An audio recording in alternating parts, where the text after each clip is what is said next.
Entrevista. En A Primera Hora, analizamos los hechos del momento junto a sus protagonistas. 8:05 en la mañana, gracias por su sintonía. Seguimos, estamos con la señal de Majestad Radio, 89.7 FM estéreo en Pichincho, 88.5 en Manabí, 97.5 en Esmeraldas. Estamos para Santo Domingo de los Áchilas a través de nuestro canal Majestad Televisión y también del canal 3 para los suscriptores del sistema TVNet. Estamos en www.radiomajestad.com, estamos en Facebook Live a través de las fanpages de Majestad Radio y de Primera Plana. Y a esta hora también saludamos fraternamente a los oyentes de la radio de tu radio en Santo Domingo, que está enlazada justamente con nosotros. El candidato presidencial finalista Andrés Arauz de la Alianza UNES está con nosotros. ¿Cómo le va, economista Arauz? Bienvenido.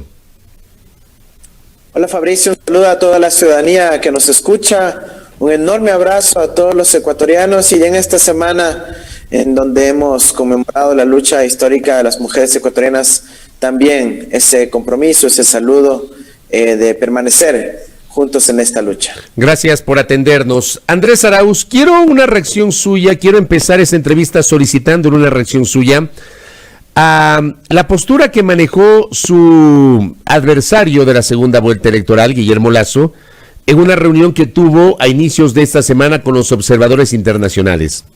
Lasso ha dicho que hubo un intento de golpe de Estado tras la primera vuelta electoral, e igualmente ha señalado que su candidatura, la de Andrés Arauz, tiene apoyo de gobiernos internacionales, cita textual de Guillermo Lasso, con plata y persona. ¿Cuál es su reacción en torno a esto? Mira, a mí me parece que es parte de la campaña sucia que viene haciendo Guillermo Lasso y que está desplegada a lo largo y ancho del país. Afortunadamente, los ciudadanos ya no se creen esas campañas sucias que está hasta con vallas financiadas por el Banco de Guayaquil. Lo que realmente decepciona, ¿no? Cómo se usan los dineros de los depositantes del Banco de Guayaquil para financiar una campaña. Eso es, creo yo, bastante grave y deberá ser analizado por las autoridades de supervisión bancaria y de índole penal más adelante. Yo he planteado ya la denuncia respectiva por ese tipo de financiamientos y ojalá que actúe la justicia respecto a ese tema. Le pregunto... Mira, sobre las acusaciones de golpe de Estado, nosotros fuimos bastante claros en señalar que había una intentona de desestabilización democrática, de atentar en contra de la democracia del Ecuador, y hemos sido muy contundentes en denunciar aquello. Tanto a nivel nacional como a nivel internacional, hemos presentado las respectivas quejas electorales, hemos planteado la preocupación a nivel de las Naciones Unidas y el sistema interamericano, y hay mucha atención puesta sobre el Ecuador, y quizás es a eso a lo que se refiere el señor Lasso. Nosotros sí tenemos una gran observación internacional y un gran despliegue de nuestros amigos, aliados y observadores alrededor del mundo que están poniendo atención a lo que ocurre en nuestro país. Ahora bien, y quiero hacer una precisión, dije hace minutos observadores internacionales, es con el cuerpo diplomático acreditado en el Ecuador, quiero hacer esa precisión, fue con el cuerpo diplomático con quien se reunió a inicios de semana. A ver, le hago la pregunta directa, candidato Andrés Arauz, ¿usted tiene financiamiento internacional de gobiernos que le apoyan con plata y persona, como ha dicho Guillermo Lasso?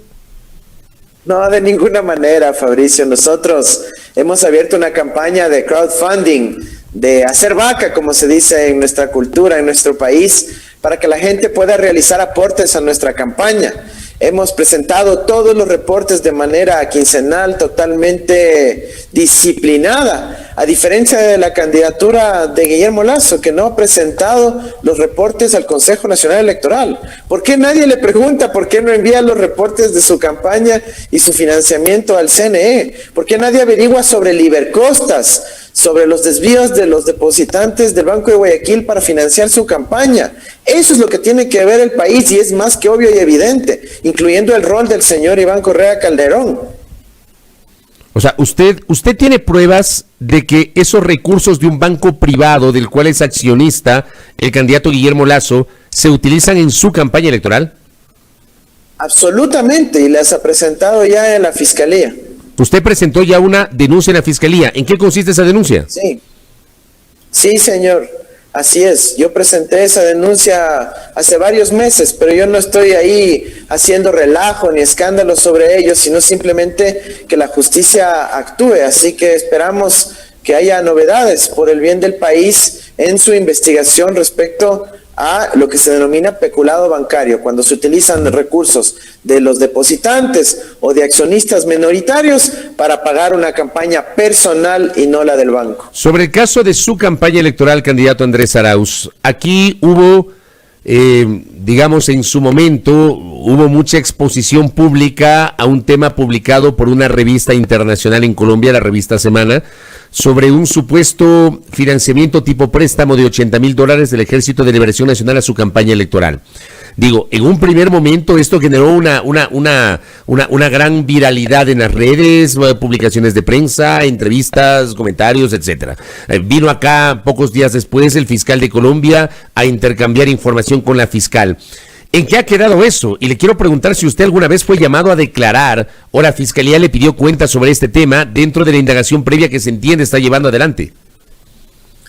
No hay una indagación previa abierta, no hemos sido notificados de ninguna indagación previa, no he sido llamado a declarar porque no hay ningún caso. Realmente aquí lo que se dio es un show, un escándalo de carácter político.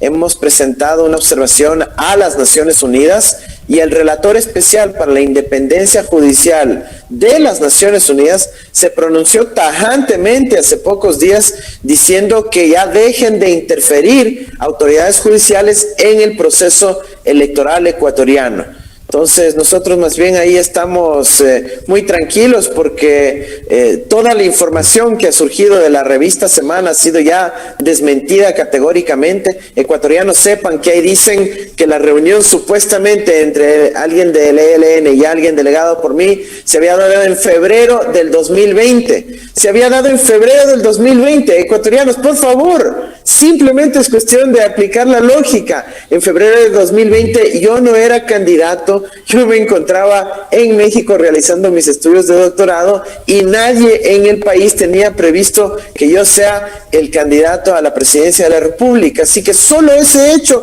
desmiente categóricamente cualquier parte de la historia. Pero además dicen que el encuentro se dio en el marco de una cumbre de la Internacional Progresista que fue totalmente virtual. Es decir, es imposible lo que dice en esa revista y por eso no avanza para nada a ese caso, ¿no? Bueno, el caso evidentemente se ha enfriado. Ahora bien, en este momento usted sí o sí está obviamente en la segunda vuelta, obtuvo poco más de 3 millones de votos en la primera vuelta, no le alcanzó para ganar en primera vuelta y evitar el balotaje previsto para el 11 de abril.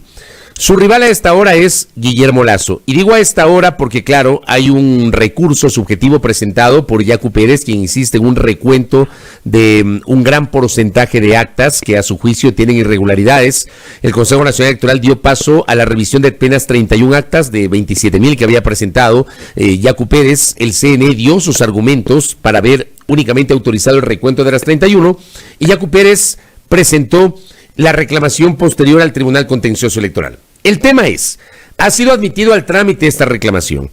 El juez que está sustanciando este tema en el Tribunal Contencioso Electoral tiene 15 días para pronunciarse, pero ya de aquí en 6 días debería iniciar la campaña electoral. Y hay un riesgo cierto, que la campaña no inicie el 16 de marzo porque el resultado de la primera vuelta sobre los binomios presidenciales no quedará en firme y que el debate previsto para el 21 de marzo también tenga que diferirse. ¿Usted cree que existe ese riesgo que efectivamente no va a comenzar la campaña electoral la próxima semana, candidato Andrés Arauz? Mira, yo creo que todos los ecuatorianos y quienes han participado de este proceso tienen el derecho de solicitar el recuento, de poder seguir en todas las instancias administrativas o en este caso del contencioso electoral. Lo que sí pedimos es que sea expedita la respuesta por parte de la autoridad electoral y por parte, en este caso, del tribunal, para poder otorgar certezas certidumbres a los ecuatorianos en el proceder de esta segunda vuelta. Creo que ya los ecuatorianos tienen bastante claro el escenario, pero a veces el sistema electoral y la parte judicial no avanza al ritmo que necesitan los ecuatorianos. En todo caso, nosotros estamos ahí para acatar lo que disponga la autoridad electoral, así como estamos ahí para acatar la voluntad del pueblo ecuatoriano. Independientemente de quién quede segundo en este proceso de segunda vuelta, nosotros estamos dedicados a compartir nuestras propuestas de trabajo, futuro y dignidad con los ecuatorianos, recorriendo el país, conversando con la juventud, conversando con las mujeres ecuatorianas, encontrando las distintas alternativas de solución que le urgen al pueblo ecuatoriano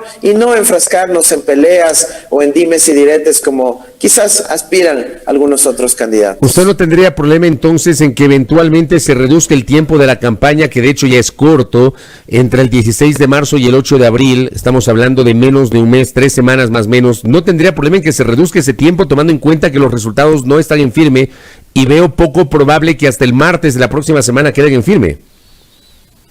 No, por supuesto que nos preocupa eso, Fabricio, nos preocupa que se esté alterando el calendario electoral. Nosotros hemos pedido siempre en cada una de nuestras intervenciones que se respete el derecho a presentar las reclamaciones, las impugnaciones del caso, etcétera, pero siempre dentro del marco del calendario electoral. Sería impensable que se quieran posponer las elecciones y los ecuatorianos tenemos ya una angustia, una desesperación de poder recuperar nuestro destino, de poder tener por fin gobierno, y nosotros estamos listos para asumir ese desafío histórico. Y si es que quieren posponer la fecha de elecciones, pues evidentemente atentaría en contra del derecho de los ecuatorianos a expresarse en las urnas y recuperar su patria. La última vez que conversé con usted fue el jueves 4 de febrero, el último día de la campaña. Tuvimos las elecciones el 7 de febrero. Hoy tengo la oportunidad de entrevistarlo por primera vez como finalista de la elección. Y creo que también es tiempo de hacer una mirada al resultado electoral. Si bien es cierto, usted en este caso logra más de 3 millones de votos, obtiene por encima del 32% de la votación, algo así como 12 puntos por encima de Guillermo Lasso y de Yacu Pérez. Y si bien es cierto, UNES tendrá la bancada más numerosa, aunque no será mayoría en la próxima asamblea, tendrá 49 legisladores de 137, será la primera minoría en la próxima asamblea. Es cierto también que ustedes tuvieron, digamos, un resultado muy interesante en las provincias de la costa. En Manabí, por ejemplo, en Guayas, en Santo Domingo, en El Oro, en Los Ríos, etcétera, en Esmeraldas, etcétera. Pero no les fue bien, por ejemplo, en Pichincha y en Quito particularmente. Yo le pregunto a usted, ¿perdieron Quito?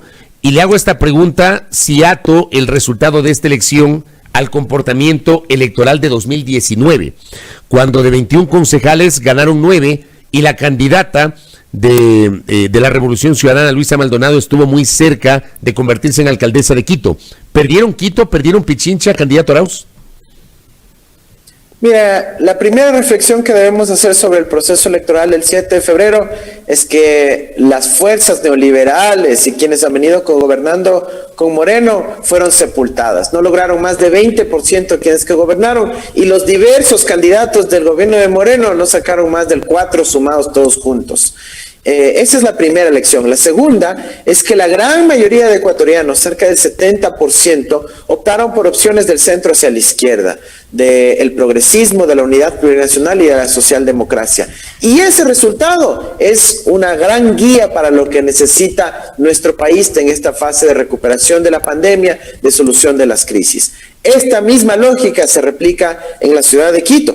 Hubo distritos donde nosotros sí ganamos, pero ahora tenemos el gran reto, Fabricio, de poder llegar quizás a algunos sectores donde no pudimos llegar con toda la contundencia en la primera vuelta, especialmente la juventud quiteña. Nosotros estamos dedicados a poder construir lazos de confianza, vínculos, relaciones, demostrar que nosotros tenemos un compromiso con los jóvenes en el ámbito del trabajo, con nuestra iniciativa de trabajo joven, en el ámbito del futuro, con el Internet como derecho humano y la educación de altísima calidad, y en la dignidad de nuestros pueblos, con relación a la salud, a la seguridad, y en recuperar la confianza en la autoestima de que los ecuatorianos tenemos que ser orgullosos de serlo y que podemos, sí, recuperar nuestros sueños sueños y recuperar nuestra patria. Así que estamos dedicados a construir acá esta victoria también en la ciudad de Quito y lo vamos a lograr el 11 de abril. Ahora, está claro que ustedes ganaron en toda la costa,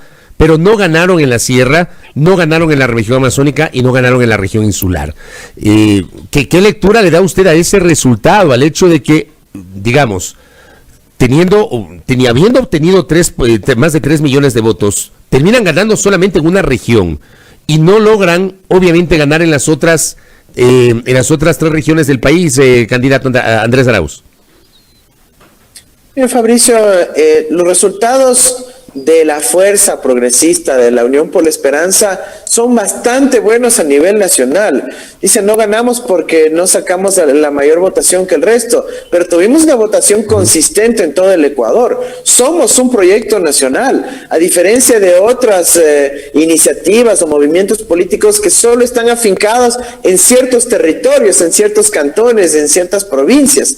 Nosotros tenemos una presencia nacional abultada con asambleístas en casi todas las provincias del Ecuador. Sí ganamos en Imbabura, una provincia de la sierra, y estuvimos a punto de ganar en Sucumbíos, la provincia más poblada de la Amazonía. Así que los resultados quizás un poquito están ahí sesgados por el coloreo del mapa, pero realmente tenemos una presencia nacional. Y sin embargo, nosotros queremos fortalecer eso, y las expectativas que tenemos para esta segunda vuelta son positivas. Sí vamos a poder ampliar nuestra votación de forma significativa y vamos a ganar en todas las regiones del país. Ahora, lo que es importante, Fabricio, es superar estas lógicas de regionalismo, de división de los ecuatorianos. Nosotros proponemos unidad nacional, unidad de todo nuestro país, en donde no se quiera catalogar a las personas por de qué región provienen o de qué región vienen, sino por su convicción y compromiso de servir a la patria. Y en ese sentido tenemos la responsabilidad histórica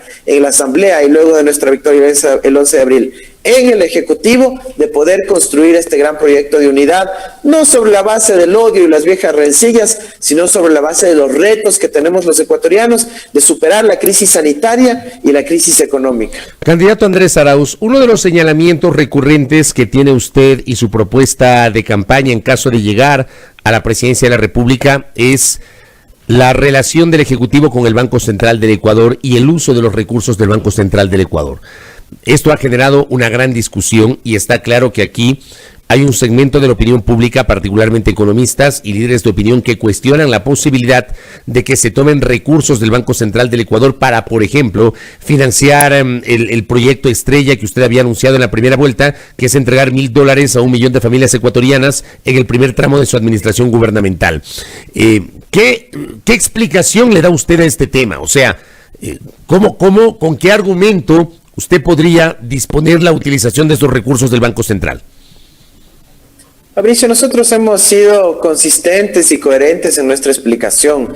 No puede ser que el país tenga el índice de mortalidad en exceso más alto del planeta, con una economía devastada, quebrada, los negocios ahorcados con las deudas, las familias apretadísimas en términos de sus recursos y sus presupuestos familiares, y al mismo tiempo el gobierno celebrando de que tiene un nivel récord de reservas internacionales, es decir, dinero guardado en unas cuentas en Suiza. Eso no puede ocurrir, es una enorme contradicción, y esa contradicción tiene que resolverla el Estado, el gobierno, haciendo uso adecuado, apalancando las reservas internacionales para financiar el desarrollo de nuestro país. Y eso es lo que vamos a hacer, sin arriesgar ningún recurso de ningún depositante, porque ningún depositante tenemos la plata en el Banco Central. Estamos haciendo uso de instrumentos macroeconómicos y los vamos a hacer de manera responsable, de manera técnica, para que beneficie a todo el Ecuador y vaya fortaleciendo el propio sistema financiero nacional. Así que no hay que creer la campaña sucia que plantean los banqueros y la ley que vienen insistiendo ellos que es para tomar control sobre la Junta de Regulación, sobre el directorio del Banco Central e impedir que se bajen tasas de interés, impedir que se reestructuren las deudas de forma obligatoria, impedir que se eliminen esas absurdas comisiones que le cobran al ciudadano cuando se acerca al cajero automático e imprime un recibo y le cobran 35 centavos. Eso es lo que nosotros buscamos eliminar, ese manejo irresponsable que han tenido los banqueros, que han cooptado un gobierno y que han gobernado para ellos mismos. Es por eso que se oponen, que tratan de armar toda una narrativa, un cuento, una amenaza a la democratización del Banco Central como corresponde de acuerdo a nuestra Constitución. Ese dinero que está usted dicho en un banco en Suiza, ¿ese dinero de quién es? Mire, ese dinero pertenece al Estado ecuatoriano, porque el Banco Central todavía es una institución pública, por eso la quieren privatizar, para que quede en manos de los bancos privados. Nosotros queremos preservar el Banco Central en manos públicas para que, como cualquier banco, aprovechando de la liquidez que tiene, pueda apalancar esos recursos y financiar el desarrollo del Ecuador. En este caso, salir con urgencia de la pandemia, estos $1,000 es una ayuda emergente para las familias más afectadas, no es una cuestión generalizada ni permanente, sino que cumple la recomendación de las Naciones Unidas de asignar $1,000 a 1 millón de familias una sola vez en la primera semana de nuestro gobierno para generar un impulso de recuperación económica. Esto ha ocurrido en Perú, Guatemala, en Brasil, en Francia, en España, en Estados Unidos, en Canadá, en muchos otros países del mundo, y estamos cumpliendo esa recomendación internacional. Pero además de beneficiar a esas familias, va a beneficiar a la recuperación económica en general, y además va a ayudarnos a tener confianza nuevamente en nuestro gobierno. Y eso va a cambiar el panorama político del Ecuador, porque se va a sentir en el país que sí había cómo, y que nuevamente tendremos un gobierno que sí atienda a sus ciudadanos. Asumamos, digamos, imaginemos que usted gana las elecciones y se posesiona como presidente el 24 de mayo del 2021. ¿Es posible que usted se encuentre con un escenario en el cual exista ya en plena vigencia la ley de defensa de la dolarización, como le ha llamado el Ejecutivo? Y digo es probable porque, si bien es cierto, este proyecto fue devuelto 2 veces al Ejecutivo, la primera vez por errores de forma y la segunda con el argumento de que era inconstitucional, el gobierno está allanando el camino para volverle a enviar. Imaginemos un escenario en el que se apruebe esta ley y Andrés Arauz llega a la presidencia el 24 de mayo y se encuentra con esa ley. ¿Usted qué va a hacer si la ley está en vigencia? Mire, esa ley no se va a aprobar, Fabricio. Nosotros hemos visto que es la tercera ocasión, toma en cuenta. La primera fue archivada en noviembre del 2019. En segundo lugar, rechazada por el CAL por incumplir requisitos de forma. Y ahora rechazada por inconstitucional. ¿Cómo pueden corregir para que se vuelva constitucional una ley abiertamente inconstitucional cuando la esencia de esa ley es cometer una inconstitucionalidad? Así que yo más bien veo que ha habido una actitud responsable de la Asamblea Nacional de decir no podemos simplemente hacer que ingresen proyectos abiertamente inconstitucionales que alteren la estructura fundamental del Estado ecuatoriano. Así que yo más bien confío en que haya un proceso de racionalidad por parte de los actores políticos, y que parece que sí hay, porque en el CAL, recuerda, no hay nadie en representación de la Revolución Ciudadana, y el resto de miembros sí se pronunció para devolver esa ley al Ejecutivo. Así que pero yo le planteo, el país debe ir por otro lado. Yo le planteo un escenario hipotético, porque en la política ecuatoriana todo puede pasar. Yo tampoco creo que hay votos, pero también se puede jugar al escenario del Ministerio de la Ley. O sea que, como no hay votos ni para aprobar ni para negar, entra en vigencia por el Ministerio de la Ley. Lo que quiero saber es, si usted llega a la presidencia, ¿usted planteará la derogatoria de esa ley? Tendría que hacerlo por la vía legislativa igualmente, si es que ese proyecto entra en vigencia. Mira, si es que ese proyecto de ley abiertamente inconstitucional, rechazado reiteradamente, lo quieren aprobar por el Ministerio de la Ley, sin deliberación, sin participación de las fuerzas legislativas de nuestro país, sobre la base de la omisión y no la acción, yo creo que eso le da enormes aires de ilegitimidad. Y eso podrá ser declarado inconstitucional rápidamente, Y además, obviamente, nosotros nos comprometemos a derogar esa ley si es que llega a aprobarse quizás pocos días antes del cambio de gobierno.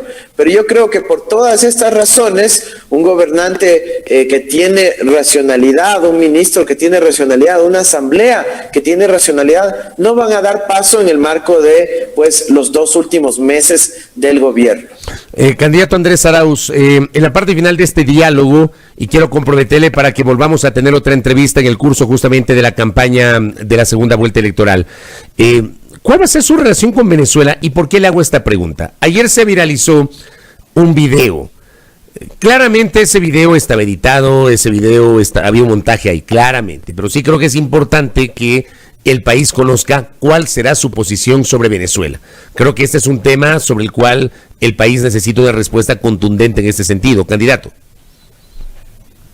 Fabricio, hemos sido víctimas de campaña sucia. ¿Creen que usted demuestre que ese video fue claramente adulterado? El país entero puede ver que es un video editado, extrayendo palabras de un lado al otro y presentado para manipular la conciencia ciudadana. Eso nos demuestra el grado de bajeza que existe actualmente en la política ecuatoriana y ojalá pues se investigue el origen de una adulteración de ese estilo, porque están generando efectivamente un impacto a la ciudadanía tratando de mentir sobre la base de una manipulación. Ahora, nuestra posición sobre Venezuela ha sido absolutamente clara. Nosotros no nos vamos a meter a donde no nos inviten.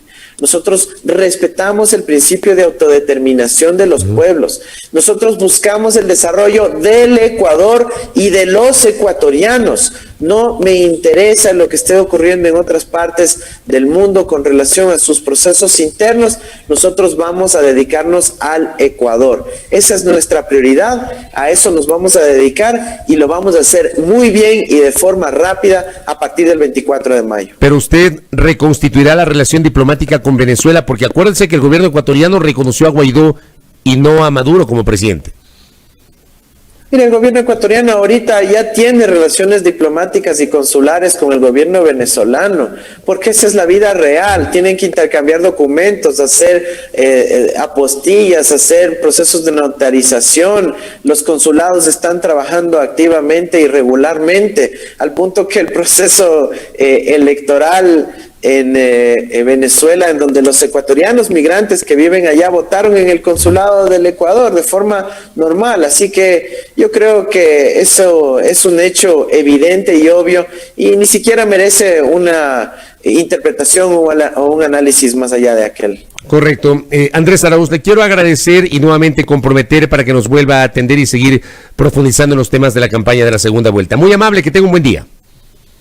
Gracias, Fabricio. Un mensaje a la ciudadanía y es que estemos velando para que esta campaña se siga desarrollando en los términos justos, de igualdad, de libertad y de sobre todo respeto a la verdad. Aquí nosotros queremos plantear propuestas, soluciones mediante el diálogo franco, honesto y verdadero y no con campaña sucia. Y los ecuatorianos ya estamos hartos del odio, de la manipulación. Queremos ahora una verdadera justicia y un verdadero proceso de construcción de soluciones para toda la ciudadanía. Muchas gracias, Fabricio. Muy amable. Andrés Arauz, candidato presidencial por la Alianza UNES, conversando aquí en A Primera Hora. Es la primera entrevista que tenemos con él luego de la primera vuelta electoral y seguramente tendremos, ojalá que un par de entrevistas adicionales antes del 8 de abril que se cierra la campaña política.